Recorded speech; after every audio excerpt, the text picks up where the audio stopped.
مگر بڑے لوگ جو ہے نا اب دوبارہ اس کو کبھی یاد نہیں دلاتے. ایک تو خود بھی, اچھا ایک تو کسی کو نہیں بتایا, یہ مہربانی کی, پھر خود بھی احساس نہیں ہونے دیا. یعنی کبھی کبھی تو اسد بھائی ایسا لگتا ہے کہ اس کو یاد بھی ہے کہ نہیں ہے. جی, مجھے یاد ہے, اس کو نہیں یاد ہے. اپیرنٹلی وہ اپنے آپ کو اس کو یاد ہوتا ہے.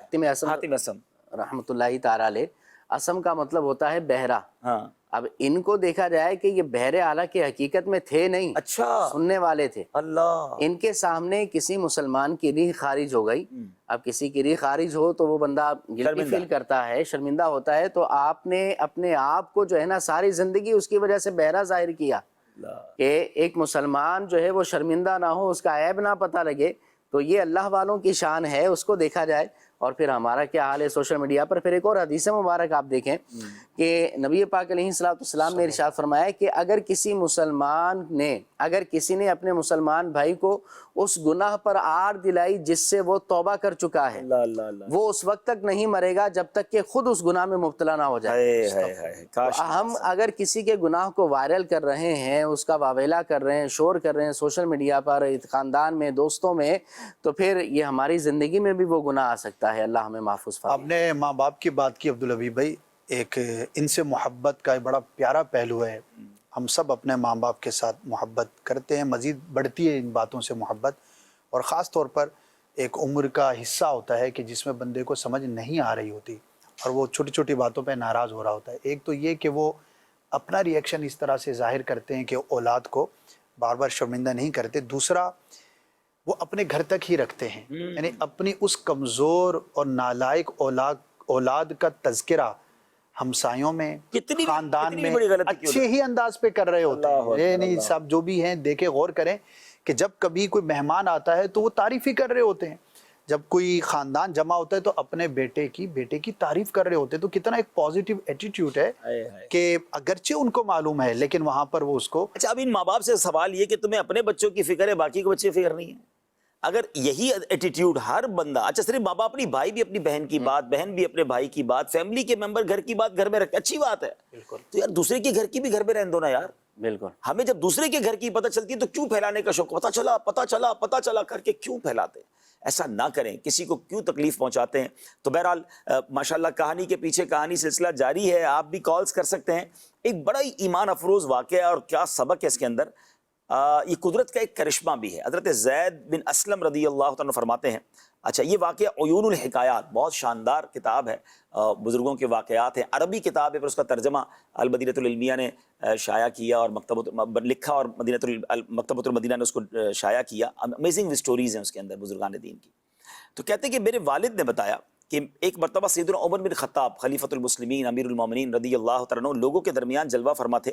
تو ایک شخص گزرا, اس نے کندھے پر اپنے بچے کو بٹھا رکھا تھا اور کمال کی دونوں باپ بیٹے میں مشابہت پائی جا رہی ہے. یعنی ایسا لگ رہا تھا کہ والد کی مائکرو کاپی جو ہے نا وہ بچہ ہے. تو حضرت عمر خطاب رضی اللہ عنہ فرماتا کہ میں نے آج تک ایسی مشابہت, ایسی سملرٹی کسی میں نہیں دیکھی. تو وہ شخص کہتا ہے حضور میرا ایک واقعہ بڑا عجیب ہے اس بچے سے متعلق. تو آپ نے فرمایا کہ واقعہ سناؤ. تو اس نے کہا کہ حضور میں جہاد کے لیے جانے لگا تو میری تو زوجہ جو تھی, اس بچے کی جو والدہ تھی, وہ حاملہ تھی, پریگننٹ تھی. میں نے دعا کی کہ اللہ جو بچے, جو اس عورت کے, میری وائف کے پیٹ میں جو بچہ ہے, میں اسے تیرے حوالے کرتا ہوں, تو نے اس کی حفاظت کرنی ہے. وہ کہتا ہے میں جہاد پہ چلا گیا اور واپس آیا تو پتہ چلا کہ میری زوجہ کی جو ہے وہ انتقال ہو گیا. مجھے بڑا افسوس ہوا. تو میں نے اپنے چچا زاد بھائی سے کہا کہ مجھے بیوی کی قبر پر لے چلو, میں دعا کروں گا. ہم کہتے ہیں جنت البقیع پہنچے, اس نے مجھے بتایا کہ یہ تمہاری بیوی کی قبر ہے. میں جا کے دعا کرنے لگا تو میں نے دیکھا کہ قبر سے روشنی کی کرنیں باہر آ رہی ہیں. میں نے چچا زاد بھائی سے کہا کہ یہ روشنی کیسی ہے؟ کہا یہ روز رات کو روشنی نکلتی ہے تمہاری بیوی کی قبر سے. تو بولا پھر ذرا کھود کے دیکھتے ہیں. کہتے ابھی میں کھودنے کا ارادہ ہی کیا کہ قبر خود بخود کھل گئی اور میں نے دیکھا کہ ماں کی گود میں یہ بچہ جو ہے کھیل رہا ہے. اللہ. اور مجھے غیب سے آواز آئی کہ تو نے امانت اللہ کے سپرد کی تھی, وہ تجھے واپس دی جاتی ہے. اگر تو اس کی ماں کو بھی اللہ کے سپرد کر کے جاتا تو اس کو بھی صحیح و سلامت پاتا. سبحان اللہ اکبر. وہ کہتے میں نے بچے کو قبر سے نکالا, قبر تو بند ہو گئی اور یہ بچہ آج میرے ساتھ ہے. یہ واقعہ حضرت عمر بن خطاب رضی اللہ عنہ کے زمانے میں اس شخص نے سنایا. اب اس پہ بھی 2-3 باتیں سیکھنے کو مل رہی ہیں. ایک تو اللہ کی شان, جسے اللہ رکھے اسے کون چکھے. اب وہ بچانا چاہے تو کیسے بچاتا ہے, اور ایسے واقعات ملتے ہیں. ابھی بھی زلزلے میں دیکھا ہم نے ترکی میں پورا گھر چلا گیا اور بچہ زندہ سلامت بچ گیا، پورا پورا گھر تباہ ہو گیا لیکن کوئی ایک بندہ بچ گیا. تو جسے اللہ نے بچانا ہوتا ہے وہ بچ جاتا ہے اور بعض اوقات وہ طوفان سے بھی باہر نکل آتا ہے. اور دوسری جو بات سمجھ آئی کہ اللہ کے حوالے کرنا، توکلت علی اللہ، یہ ہمیں عادت رکھنی چاہیے. گھر سے روانہ ہوتے وقت صرف گھر کو نہیں، گھر والوں کو بھی، اپنے کاروبار کو بھی، اپنی عزتوں کو بھی اللہ کے سپرد کرتے رہیں، اور رب عز و جل چاہے تو سبحان اللہ سب کی حفاظت فرمائے. جتنی دعائیں ہیں نا، ہم اس پہ اگر غور کریں تو موقع کی مناسبت سے جو دعائیں ہمارے ماحول میں تو ماشاءاللہ بہت زیادہ پڑھائی جاتی ہیں. عام مسلمان کو بھی چاہیے کہ ہر وقت کی ایک دعا، جیسے گھر کے اندر داخل ہوتے وقت، ٹھیک ہے، اللہم انی اسألک خیر المولج و خیر المخرج، تو یہ گھر میں آتے جاتے برکت کی دعا ہے. اللہ پاک سے بندہ رحمت کی دعا کرتا ہے.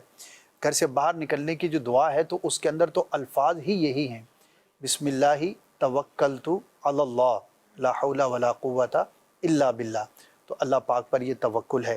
اسی طرح یہ جو جملے اور کلمات ہمارے کلچر کے اندر، اسلامک ٹریڈیشن کے اندر ہے کہ جب بھی کوئی آتا جاتا تو وہ کہتا اللہ کے حوالے، خدا حافظ. تو پہلے سلام کرنا چاہیے آتے ہوئے بھی اور جاتے ہوئے بھی، لیکن اس کے بعد یہ دعائیہ کلمات ہمارے اندر رائج ہونے چاہیے کہ اللہ کے حوالے، اللہ اس کے رسول کے حوالے. بڑے پیارے جملے ہیں یہ، آتے جاتے ہم کہیں. اپنے بچوں کی جو ہے وہ یہ تربیت ہونی چاہیے. اسی طرح سواری کی دعا ہے، سوتے وقت کی دعا ہے، اٹھتے وقت کی دعا ہے.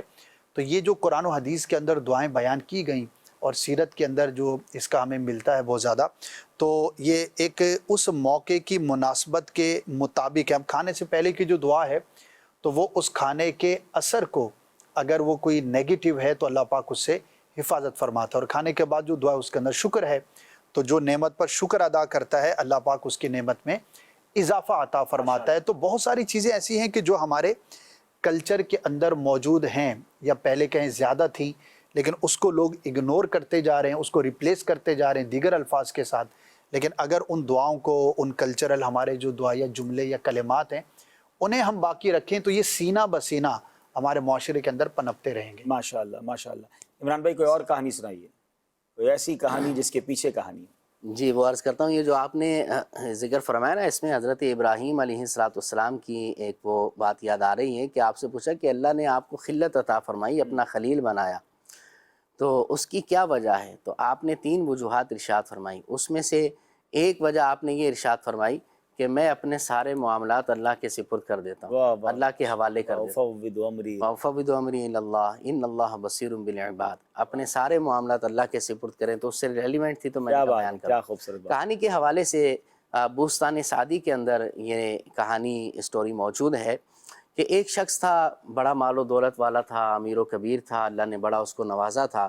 اپنے گھر میں موجود تھا تو اس کے دروازے پہ دستک ہوتی ہے، کھولا جاتا ہے تو ایک فقیر سامنے مانگنے کے لیے آتا ہے. اب جب وہ مانگنے آتا ہے تو یہ گھر میں جو موجود ہوتا ہے کہتا ہے کہ معاف کرو. وہ فقیر کہتا ہے کہ میں ضرورت مند ہوں، اور تم کیا سمجھو، تم کیا جانو کہ جو ہے وہ غربت کے حال کیا ہوتے ہیں، غربت کے دن کیسے ہوتے ہیں. بہرحال وہ کچھ بھی نہیں دیتا، بلکہ اس کو گھر سے دھکے دلوا کر اپنے دروازے سے دور کروا دیتا ہے، بھگا دیتا ہے. اللہ اکبر. اور اس کے بعد پھر وہ فقیر وہاں سے نا امید ہو کر، مایوس ہو کر چلا جاتا ہے. اور پھر ایک وقت ایسا آتا ہے کہ یہ جو گھر میں امیر ہوتا ہے یہ خود فقیر بن جاتا ہے. اس کا مال و اسباب، اس کا مال و دولت، اس کی سب چیزیں تباہ ہو جاتی ہیں، ختم ہو جاتی ہیں. اور اس کے غلام، لونڈی، بادام جو بھی تھے وہ سب فروخت ہو جاتے ہیں. اور اس کا جو غلام اس کے پاس تھا وہ کسی اور کے پاس پھر نوکری کرتا ہے، اس کا غلام بن جاتا ہے. وہ اس کے گھر میں موجود ہوتا ہے تو ایک مرتبہ پھر دروازے پہ دستک ہوتی ہے. اور دستک ہوتی ہے تو وہ غلام دروازے پر جاتا ہے، اور دروازے پر جیسے ہی جا کر دروازہ کھولتا ہے تو کوئی فقیر سامنے مانگنے والا موجود ہوتا ہے. اللہ. لیکن جیسے ہی یہ فقیر دروازہ کھول کر دیکھتا ہے تو بے ہوش ہو جاتا ہے، گر پڑتا ہے زمین پر. اسے اٹھایا جاتا ہے. اس کا مالک اسے بعد میں بولتا ہے کہ آخر یہ کیا ماجرا ہوا کہ جیسے تم نے دروازہ کھولا اور سامنے کسی کو دیکھا تو تم بے ہوش ہو گئے، کیا ماجرا ہے؟ تو پھر وہ جو غلام تھا کہنے لگا کہ دراصل ماجرا یہ ہے کہ میں جب دروازہ کھولنے کے لیے گیا، میں نے جب سامنے دروازہ کھولا تو میں نے دیکھا کہ میں جس کا پہلے غلام تھا، میرا وہ آقا سامنے فقیر بن کر موجود تھا، اور وہ غربت کی وجہ سے وہ مانگ رہا تھا. تو اس کا جو بھی موجودہ مالک تھا، اس کا آقا تھا، کہنے لگا تمہیں اس سے بڑی عجیب بات بتاؤں؟ تو وہ غلام کہنے لگا جی ضرور بتائیں. تو اس نے کہا کہ وہ جو اس دن مانگنے والا فقیر آیا تھا نا، میں وہی فقیر ہوں، اللہ کہ اللہ نے مجھے اتنی عزت عطا فرما دی، اتنا دولت، اتنا مال عطا فرما دیا، اور اس شخص کو جو ہے جو پہلے اپنے غرور و تکبر کے اندر تھا، اپنی بڑائی کے اندر تھا، وہ جو ہے امیری سے، دولت وغیرہ سب اس سے ختم ہو گئی، وہ فقیر بن گیا، اللہ نے مجھے امیر بنا دیا۔ وَتُعِزُّ مَن تَشَاءُ۔ بالکل، اللہ جسے چاہتا ہے عزت دیتا ہے، تو یہ اللہ رب العالمین کے فیصلے ہیں۔ لیکن اگر اللہ نے ہمیں خوشحال بنایا ہے تو پھر تکبر نہیں کرنا چاہیے، بڑائی نہیں کرنی چاہیے۔ دیکھیں آج کسی کے پاس کار ہے، کسی کے پاس موٹر سائیکل ہے، صرف 2 پہیوں کا فرق ہے۔ پوسٹیں سوشل میڈیا پہ چلتی ہیں، کبھی بہت سکھا دیتی ہیں کہ بھئی اتنا غرور نہ کرو، صرف 2 پہیوں کا فرق ہے، اور یہ 2 پہیے چینج ہوتے ہی اتنا ٹائم نہیں لگتا۔ نہیں، گاڑی سے روڈ پہ پیدل آ گئے بھائی لوگ، پیدل آ گئے۔ آپ دیکھیں کہ زکوٰۃ دینے والے زکوٰۃ لینے والے بن جاتے ہیں۔ واقعات تو ہماری آنکھوں کے سامنے، جملے کہتے ہیں لوگ بھائی کرو فر کے ساتھ، اب تو اتنا کما لیا 7 پشتے کھائیں گی، اب تو اتنے پیسے کبھی ختم نہیں ہونے۔ یہ بھول ہے ہماری، منٹ نہیں لگتا، سیکنڈ نہیں لگتے۔ ہم نے زلزلے میں تباہ ہوتے دیکھے، سیلاب میں تباہ ہوتے دیکھے، رات امیر سوئے تھے، صبح غریب اٹھے، پتہ نہیں چلتا۔ آگ لگ جاتی ہے، فیکٹریوں پہ آگ لگ جاتی ہے، شکر ادا کرنا ہے، اور اللہ جو دیا وہ رب نے دیا، یہی احساس رکھنا ہے۔ اور پھر اللہ پاک کے جو ہے نا کہتے ہیں نا، کس کو اللہ کی راہ میں خرچ کرتے رہا کریں، صدقہ و خیرات دے کر جو ہے نا، یہ بھی شکر کا ایک انداز ہے، اور یہ کیسے بلاؤں کو ٹالتا ہے۔ ایک کہانی کے پیچھے آپ کو کہانی سناتا ہوں۔ حضرت داؤد علیہ السلام کی صحبت میں ایک نوجوان رہتا تھا۔ ملک الموت نے اللہ کے نبی حضرت داؤد علیہ السلام کو خبر دے دی کہ یہ بندہ 3 دن میں اس کا انتقال ہو جائے گا۔ اب حضرت داؤد علیہ السلام غمگین ہو گئے، لیکن اس کو نہیں بتایا آپ نے۔ لیکن وہ 3 دن بعد بھی آتا رہا، 1 مہینے بعد بھی وہ ٹھیک رہا، تو آپ کو بڑا تعجب ہوا۔ پھر ملک الموت حاضر ہو تو آپ نے کہا، آپ نے تو کہا تھا کہ یہ 3 دن کے بعد دنیا سے چلا جائے گا، یعنی ایک کہانی تو یہ ہے کہ 3 دن بعد اس کا اینڈ ہونا ہے، اور وہ زندہ ہے۔ تو سبحان اللہ۔ تو آپ کہتے ہیں کہ حضرت ملک الموت فرماتے ہیں کہ میں ان کے پاس روح قبض کرنے گیا تو اللہ تعالیٰ نے مجھ پر تجلی فرمائی اور فرمایا کہ یہ شخص اپنی عمر پوری کرنے سے 1 دن پہلے گھر سے باہر نکلا، ایک مسکین کو پایا، اس نے اس کو 20 درم دیے، اس مسکین نے دعا دی کہ اللہ تعالیٰ تیری عمر میں برکت عطا فرمائے۔ بس اس کی دعا قبول ہوئی، اور اللہ کریم نے ہر درہم کے بدلے اس کو 1 سال عطا فرما دیا، اس کی عمر میں 20 سال اضافہ فرما دیا۔ سبحان اللہ، سبحان اللہ۔ یہ اللہ تعالیٰ کی شان ہے۔ ہاں، اور یہ روایتوں میں مضمون بھی ملتا ہے کہ جو اپنی عمر میں برکت چاہتا ہے، اپنی روزی میں برکت چاہتا ہے، تو وہ صدقہ و خیرات کرے۔ یہ عمر بھی بڑھاتی ہے، یہ صدقہ و خیرات جو ہے وہ بہت سارے معاملات۔ تو پتہ نہیں چلا کہ اللہ تعالیٰ شان اس کی عظیم ہے کس بات پر، جیسے آپ نے کہا نا اللہ الصمد، وہ بے نیاز ہے، نقطہ نواز ہے، کوئی ایک چھوٹی سی نیکی پر جس کو ہم چھوٹی سمجھ رہے ہوتے ہیں وہ کیا کچھ عطا فرما دے۔ اچھا، بعض لوگوں نے دینا نہیں ہوتا تو بھائی اگر نہیں دینا تو اس کا دل تو نہ توڑو، ہاں، ذلیل کر دے۔ اس کو ذلیل کرنے کا حق آپ کو کس نے دیا ہے؟ اس کو جھاڑنے کا، ڈانٹنے کا، مارنے کا حق کس نے دیا ہے؟ بھائی نہیں دینا تو آپ نہ دیں، لیکن اس کو دھکے دینا، اسے مارنا، جھاڑنا، اسے باتیں سنانا، یہ تو ظاہر ہے کہ وہ بھی بینگ اے مسلم، اگر مسلمان ہے تو اس کی بھی کچھ عزت ہے۔ اور دیکھیں نا، نبی پاک علیہ السلام نے، ابن ماجہ شریف کی حدیث مبارک ہے، نبی پاک علیہ السلام نے کعبے کو مخاطب کر کے ارشاد فرمایا تھا کہ اے کعبہ، ایک مسلمان کی عزت تجھ سے زیادہ ہے۔ آج ہم مسلمان کی عزت پر ہاتھ ڈالتے ہوئے کچھ سوچتے ہی نہیں ہیں۔ آج اگر کسی کے گریبان میں ہاتھ ڈالنا ہے تو کوئی پرواہ ہی نہیں ہوتی، کسی کو سنانی ہے 4 لوگوں کے بیچ میں سنا دیا کرتے ہیں، اور بالکل اس کا خیال نہیں کرنا، کوئی منصب ہے، کوئی مقام ہے، عزت ہے، سب کچھ ہے تو اس کی بھی عزت ہے، اللہ نے اس کی عزت دی ہے، اور کسی کی عزت اس کے ایمان کی وجہ سے ہے۔ اسی لیے کہا جاتا ہے نا کہ بھئی گناہگار سے نفرت نہ کریں، اس کے گناہ سے نفرت کریں۔ ہو سکتا ہے کہ کل وہ اپنے گناہ سے توبہ کر لے، اللہ اسے اپنی ولایت عطا فرما دے۔ صحیح ہے۔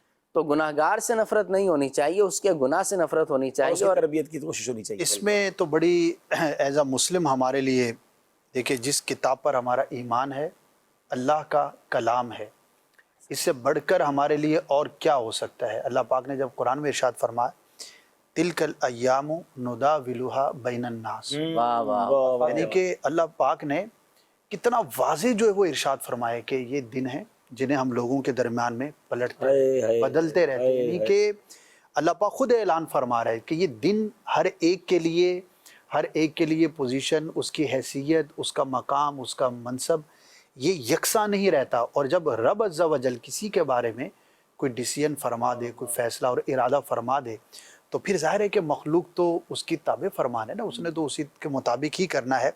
تو ان آیات کے پس منظر ہمارے ذہن میں رہنے چاہیے۔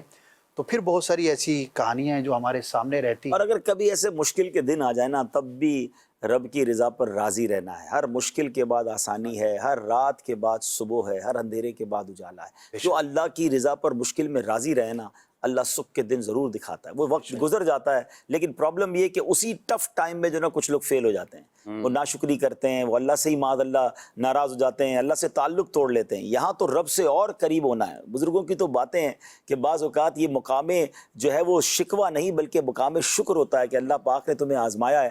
اللہ کرے ایسا صبر اور ایسا توکل بھی نصیب ہو جائے. راشد بھائی آپ کچھ فرمائیں گے؟ اس پر ایک شعر سنانا چاہوں گا. راشد بھائی کے پاس اشعار تیار ہوتے ہیں ویسے. درد و دکھ کی رات بھی ڈھل جائے گی، درد و دکھ کی رات بھی ڈھل جائے گی، ایک جیسے دن رہا کرتے نہیں. رہا کرتے تو واہ واہ. ہر مشکل کے بعد آسانی ہوتی ہے، تکلیفوں کے بعد ہی پھر راحتیں نصیب ہوتی ہیں. ایک واقعہ، ایک حکایت بیان کی جاتی ہے کہ سردیوں کا موسم تھا اور ایک بادشاہ کا دربار کھلے میدان میں لگا ہوا تھا. صبح کا وقت تھا اور سورج کی دھوپ بھی بڑی تیز تھی. تو اتنے میں دربار میں ایک اجنبی شخص آیا اور اس نے اجازت چاہی کہ میں بادشاہ سے ہم کلام ہونا چاہتا ہوں. تو دربان نے اس کے لیے اجازت لی اور بادشاہ نے اجازت دے دی. اب وہ اجنبی شخص آ کر بادشاہ کے سامنے موجود میز پر دو چیزیں رکھتا ہے جو بظاہر ایک جیسی ہیں. ان میں سے ایک ہیرا تھا اور ایک شیشہ تھا. اس نے کہا کہ میں مختلف ممالک کے بادشاہوں کے پاس گیا اور ان کو میں نے اس طرح آزمایا اور ان سے میں نے یہ دریافت کیا کہ اگر آپ اصل ہیرے کی پہچان کر لیں تو وہ ہیرا آپ کا، اور اگر آپ ہار جائیں، نہ پہچان سکیں تو پھر مجھے انعام سے نوازا جائے. تو آج تک کوئی بادشاہ اصل ہیرے کی پہچان نہ کر سکا، تو میں آپ کے پاس بھی اسی کام کے لیے حاضر ہوا ہوں. تو بادشاہ نے کہا ٹھیک ہے، اس کو پیش کرو. تو بادشاہ نے کافی اس کو دیکھا، کوشش کی، لیکن وہ بظاہر فرق نہ کر پایا، دونوں میں فرق نہیں کر پایا کہ اصل ہیرا کیا ہے اور شیشہ کون سا ہے. پھر وہ جو درباری موجود تھے، وزیر تھے اور عوام موجود تھی، تو پھر بادشاہ نے ایک ایک کر کے سب کو آزمایا اور ان کو گویا کہ موقع دیا کہ اس کو چیک کریں، لیکن کوئی بھی نہ پہچان سکا. اتنے میں مجمع میں ایک شور اٹھتا ہے اور ایک بزرگ جو کہ نابینا تھے وہ آگے بڑھتے ہیں اور کہتے ہیں کہ میں نے پوری گفتگو سنی ہے اور مجھے بھی موقع دیا جائے کہ میں اس کو چیک. نابینا تھے حالانکہ بینا اور دانا جو تھے وہ سب چیک کر چکے تھے. بادشاہ بھی ہار گیا، وزراء بھی ہار گئے. تو بادشاہ نے سوچا کہ اب ہار تو ہو ہی گئی ہے، لہٰذا اس کو بھی آزما لیا جائے، موقع دیا جائے. اس کو جب موقع دیا گیا تو اب چونکہ وہ دن کا وقت تھا، دھوپ بھی تھی، اب اس نابینا شخص نے ان دونوں چیزوں کو جن میں سے ایک ہیرا اور ایک شیشہ تھا ایک ایک کر کے اٹھایا اور بتا دیا کہ یہ ہیرا ہے اور یہ شیشہ ہے. سب حیران. بادشاہ نے کہا کہ تمہیں کیسے خبر ہوئی؟ تو اس نے کہا کہ چونکہ ہیرے کی یہ خصوصیت ہے کہ وہ دھوپ کی گرمی کو اس کے اثر کو قبول نہیں کرتا، تو جب میں نے ان دونوں کو الگ الگ ہاتھ میں لے کر چھوا تو جو ہیرا تھا وہ گرم نہیں تھا اور جو شیشہ تھا وہ گرم ہو گیا تھا. تو اس سے ہمیں سیکھنے کو ملتا ہے کہ ایک تو یہ ہے کہ ہر چمکنے والی چیز سونا اور ہیرا نہیں ہوتی. بظاہر چمک کو دیکھ کے اپنا دل فدا نہیں کرنا چاہیے، چیک کر لینا چاہیے کہ بندے کی حقیقت اصلیت کیا ہے. دوسرا یہ ہے کہ پھر اس پر یہ ایک نصیحت کے طور پر بیان کیا جاتا ہے کہ زندگی میں جو مشکلات آتی ہیں یہ گویا کہ اس سورج کی دھوپ کی مانند ہے. تو جو شخص ہیرا ہوتا ہے یعنی اچھی عادات کا، صفات کا حامل ہوتا ہے، وہ اس مشکل کو اپنے سر پر لیتا نہیں ہے اور گرم نہیں ہوتا، ہائپر نہیں ہوتا، یا اس کو یوں کہیں کہ بے صبرا ہو کر اس طرح کی واویلیاں نہیں کرتا، بلکہ وہ صبر کا پیکر بنتا ہے، وہ ہیرے کی طرح ٹھنڈا رہتا ہے، تقدیر پر بھروسہ رکھتے ہوئے وہ تدبیر کرتا ہے اور اپنی مشکلات ہی میں سے آسانی کے رستے تلاش کرتا ہے. واہ واہ واہ. چلیں آج پھر میں آپ کے اس واقعے کے بعد میں بھی آپ کو ایک شعر سنا دیتا ہوں، وہ جس میں پتھر بھی ہے تو ہیرے بھی ہیں. چپ رہسیں تا موتی ملسن، صبر کریں تا ہیرے، پاگلا وانگو رولا پاوے، نہ موتی نہ ہیرے. ہاں ذرا اب رولا پا دیں گے، آپ شکوہ کر دیں گے تو صبر کا ثواب بھی چلا گیا نا. چپ رہ کر صبر کر کر انسان جو ہے وہ موتی اور ہیرے بھی، اور صبر کا پھل کہتے ہیں نا ویسے ہی میٹھا ہوتا ہے. چلے میں ایک آخری واقعہ میں بھی آپ کو سنا دیتا ہوں، پھر انشاءاللہ ہم کنکلوژن کی طرف چلیں گے. ویسے ہر ہی واقعے کے پیچھے، ہر کہانی کے پیچھے کہانی ہے، ایک میسج ہے. اور میں سمجھتا ہوں کہ اگر جو مجھے ناظرین سن رہے ہیں اس واقعات کو سننے کے بعد آپ کو خود بھی اپنی زندگی کے بہت سارے واقعات، بہت سارے ایکسپیرینس یاد آ رہے ہوں گے کہ واقعی یار میرے ساتھ بھی ایسا ہوا تھا اور اس کا نتیجہ یہ نکلا، میں سمجھ کچھ اور رہا تھا. تو ہمیں ان واقعات سے، ان ایکسپیرینس سے سبق حاصل کرنا چاہیے. ایک بادشاہ کے بارے میں آتا ہے کہ بڑا ظالم، بڑا ظلم کرنے والا جابر بادشاہ، لوگ ڈرتے تھے، تھر تھر کانپتے تھے. ایک دن بادشاہ نے تمام لوگوں کو جمع کیا، رعایا ڈرنے لگی کہ آج لگتا ہے پھر کوئی ظلم کرے گا، پھر کوئی رانگ ڈیسیشن لے گا، پھر ہم پر زیادتی کرے گا. مگر عجیب معاملہ تھا، سب کی بڑے اچھے انداز سے دعوت کی، بڑے نرم انداز سے گفتگو کی، اور اس نے کہا کہ آج کے بعد میں تم سے کوئی ناانصافی نہیں کروں گا، کوئی سختی نہیں کروں گا، اور میں بدلنا چاہتا ہوں. اور لوگ حیران ہو گئے کہ واقعی اس کے بعد بادشاہ بدل گیا، اس کا انداز بدل گیا، اس کی سختی بدل گئی، اس کے اندر نرمی آ گئی۔ اب سب لوگ حیران۔ تو اب کسی نے بادشاہ سے پوچھ لیا ہمت کر کے، جب 1-2-4 مہینے گزرے کہ اتنا زبردست ریولوشن، ہم تو سکون میں آ گئے، تو کسی قریبی ساتھی نے پوچھ لیا کہ حضور یہ سارا رویے میں بدلاؤ کیسا آیا؟ تو اب بادشاہ نے جو واقعہ سنایا نا اپنا، ناظرین کتنا زبردست سبق ہے ہمارے لیے۔ وہ کہتا ہے کہ میں کچھ دن پہلے کی بات ہے، میں جنگل میں گیا، میں نے دیکھا کہ ایک لومڑی بھاگ رہی تھی، بڑے مزے سے گھوم رہی تھی، تو اس کے پیچھے ایک بڑا سا کتا دوڑنے لگا۔ لومڑی ڈر گئی، اور جب وہ بھاگتے بھاگتے اپنے بل میں گھسنے لگی تو پیچھے سے کتے نے اس کی ٹانگ کو بہت زبردست طریقے سے کاٹا، اس کی ٹانگ زخمی کر دی، گویا اس کو لنگڑا کر دیا۔ اب میں غور سے دیکھ رہا تھا کہ لومڑی تو اپنے بل میں گھس گئی، اب وہ کتا جو ہے وہ بڑا مزے سے پھر باہر نکلا، اب اس کو ایک اور بندہ نظر آیا، اس بندے پہ بھی بھونکنے لگا۔ ہوتے نا کچھ کتے کبھی ادھر مار رہے ہیں کبھی ادھر بھونک رہے، وہ بھونکنے لگا۔ اس بندے پہ جب اس نے بہت بھونکا تو اس شخص نے کیا کیا، ایک بڑا سا پتھر اٹھایا اور اس کتے کو مار دیا۔ اس سے وہ کتا لنگڑا ہو گیا، اس کا پیر معذور ہو گیا۔ میں نے دیکھا ابھی لومڑی کو اس نے کاٹا، ابھی اس کے پیر، اس کا بھی پیر چلا گیا۔ اچھا وہ اب میں اس بندے کو دیکھنے لگا، تو اب وہ جو شخص تھا وہ کہیں جا رہا تھا، تو راستے میں گھوڑے نے اس کو دولتی ماری، گھوڑے کے قریب سے گزرا تو اس شخص کی بھی ایک ٹانگ فارغ ہو گئی۔ میں پھر حیران، مزید غور کرنے لگا، میں نے کہا اب لگتا ہے گھوڑے کے ساتھ کچھ ہونا ہے۔ میں نے گھوڑے کو غور سے دیکھا تو گھوڑا دوڑتا دوڑتا جا کر ایک گھڑے میں گر گیا۔ بس یہ سب دیکھ کر مجھے لگا کہ یہ میرے لیے میسج ہے، مجھے سمجھایا جا رہا ہے، میری حالت غیر ہو گئی۔ اور وہ بادشاہ کہتا ہے کہ میں نے سمجھ لیا کہ جب کوئی کسی پر ظلم کرتا ہے تو اس کے ساتھ بھی پھر وہی ہوتا ہے۔ تو میں سمجھ گیا کہ میں تو صبح و شام ظلم کر رہا ہوں، صبح و شام تکلیفیں پہنچا رہا ہوں، میں اپنی رعایا کے ساتھ کتنا زیادتی کر رہا ہوں، میرا کیا ہوگا؟ اب اس کا مطلب یہ کہ اگر میں سب کے ساتھ نرمی کرنا شروع کر دوں، سب کے ساتھ اچھائی کرنا شروع کر دوں تو میرے ساتھ بھی اچھا ہونا شروع ہو جائے گا، مجھے بھی دنیا میں راحتیں ملیں گی اور آخرت میں بھی راحتیں ملیں گی۔ ناظرین یہ زندگی کا فارمولہ یاد کر لیں، یقین کریں یہی فارمولہ ہے۔ آپ لوگوں کے لیے زندگی آسان کر دیں، اللہ آپ کی زندگی آسان کر دے گا۔ جو لوگوں کے لیے مشکلات پیدا کرتے ہیں نا، تکلیف پہنچاتے ہیں، راحتیں چھین لیتے ہیں، روب جماتے ہیں، بعض اوقات کسی کی خوشی میں خوش نہیں ہوتے، پھر اس کی خوشیاں بھی چھین لی جاتی ہیں۔ آپ لوگوں کو خوش ہونے دیں، لوگوں کو آسان کر دیں۔ سبحان اللہ، نبی پاک کی کیا خوبصورت حدیث ہے، آپ نے مومن کی تعریف بیان کی صلی اللہ تعالی علیہ وآلہ وسلم، المؤمن حین لین سہل۔ مومن نرم دل ہوتا ہے، نرم عادت، نرم خو ہوتا ہے اور آسان ہوتا ہے۔ سبحان اللہ۔ آسان بن جائیے ناظرین، اللہ کرے ہم ایسے آسان ہو جائیں کہ مجھ سے دوستی کرنا آسان، مجھ سے رشتہ داری کرنا آسان، مجھ سے کاروبار کرنا آسان، میرے پڑوس میں کوئی رہے تو اس کے لیے آسان۔ غور کیجیے کیا میں واقعی آسان ہوں؟ ارے اتنے مشکل ہیں لوگ جناب کہ بات کرنے میں ڈر لگتا ہے، مصافحہ کرنے میں بعض لوگوں سے ڈر لگ رہا ہوتا ہے، سوال کرنے میں اسٹوڈنٹ کو، بچوں کو اپنے باپ سے بات کرنے میں ڈر لگ رہا ہوتا ہے، جو نوکری کر رہا ہوتا ہے اپنے باس سے بات نہیں کرتا، 3 دن تک انتظار کرتا ہے صاحب کا موڈ ٹھیک ہو پھر بات کرو، اتنے مشکل۔ بیوی بیچاری اپنے دل کی بات کرنے کے لیے انتظار کر رہی ہوتی کہ پتہ نہیں کب موڈ ٹھیک ہو میں اپنی بات کروں، ہیں؟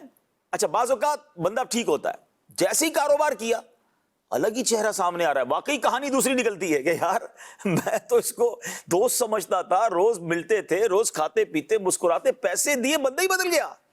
نکلی نا کہانی کے پیچھے کہانی۔ اب آپ بتائیں کہ کاروبار کرنے کے بعد آپ مشکل ہو گئے۔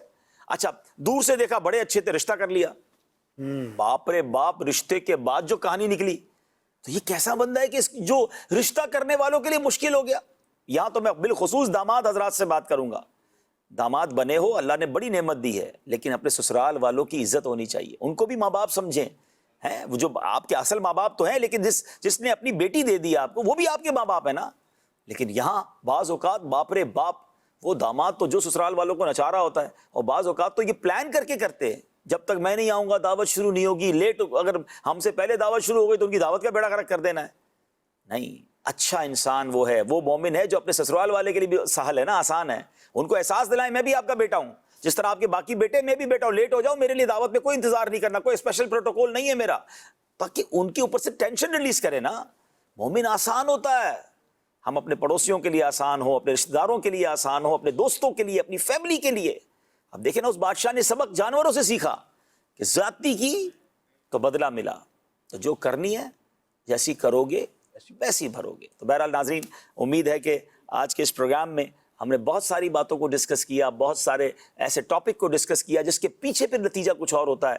تو زندگی میں جلد فیصلہ نہ کریں، بہت جلدی لوگوں پر بھروسہ کر لیتے ہیں، بعض اوقات رشتہ کر لیتے ہیں اور پھر بعد میں پریشان ہوتے ہیں کہ ہم نے تو بھائی آپ نے ایک دو دن صرف انکوائری کی، ساری زندگی کا فیصلہ تھا.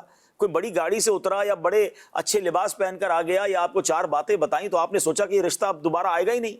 ارے آپ زندگی بھر کا فیصلہ کرنے جا رہے ہیں، تھوڑا تو انتظار کریں، 4 آدمیوں سے پوچھیں، اس کے رشتہ داروں سے پوچھیں، تھوڑا صبر کریں. اچھا بعض اوقات تھوڑا ڈیلے کرتے نا، کوئی نہ کوئی ایسا لگتا ہے اللہ کی طرف سے غیبی مدد آتی ہے اور اس کے بارے میں کوئی بات پتہ بھی چل جاتی ہے. اگر ہم ویٹ کر رہے ہوتے ہیں تو کہیں نہ کہیں سے کوئی لنک آ جاتا ہے، یا تو اچھی پتہ چل جاتی ہے، اللہ نہ کرے کوئی بات ہوتی ہے سمجھ پہنچ جاتی ہے. نیچرل ہے، ہاں بالکل نیچرل ہے، اور اس میں ہمیں بالکل اہم چیزوں کے اندر زیادہ غور و فکر کرنا چاہیے. اور آپ نے جو سہل والی بات کہی، تو پیارے آقا صلی اللہ تعالی علیہ وسلم کی جو سیرت کے مختلف پہلو ہیں اس میں ایک خصوصیت بیان کی گئی کہ پیارے آقا صلی اللہ تعالی علیہ وسلم اپنے صحابہ کرام کے درمیان ایسا رہا کرتے تھے کہ وہ بڑا آسانی کے ساتھ آپ کے ساتھ وقت گزارا کرتے، بات کر لیتے تھے. یعنی جو اگر کوئی بلاتا تو آپ تشریف لے جاتے. یہاں تک کہ بڑے غریب صحابی جب سرکار صلی اللہ تعالی علیہ وسلم کو اپنے گھر پر دعوت کے لیے مدعو کرتے تو آپ تشریف لے جاتے. کوئی کہتا کہ یہاں آئیے تو وہاں تشریف لے جاتے. اٹھنے میں، بیٹھنے میں، سفر میں، کھانے میں، پینے میں، حالانکہ آپ تو مخلوق کے سب سے بڑے آقا ہیں، اللہ پاک کی مخلوق میں سب سے بڑا مقام اور مرتبہ، نو کمپیریزن. لیکن اس کے باوجود ہماری تربیت کے لیے اپنے صحابہ کرام کے درمیان بالکل آسان اپنے آپ کو گویا کہ آپ نے رکھا ہوا تھا. ماشاءاللہ. بہرحال ناظرین، امید ہے کہ آج کے سلسلے سے سبق لیا ہوگا اور بعد میں بھی اس سلسلے کو دیکھیں تو اپنا فیڈ بیک بھی ہمیں دیجیے گا. اللہ کریم ہم سب کی بے حساب مغفرت فرمائے، ہمیں غلطیوں سے بچائے، ہمیں دوسرے اچھے لوگوں کے ایکسپیرینس سے، تجربے سے فائدہ اٹھانے کی توفیق عطا فرمائے. مدنی چینل دیکھتے رہیے. صلو علی الحبیب صلی اللہ تعالی علی محمد صلی اللہ علیہ وسلم. کہانی کے پیچھے کہانی سنو، کہانی کے پیچھے کہانی سنو، نئی باتیں سن لی، نئی باتیں سن لی، پورا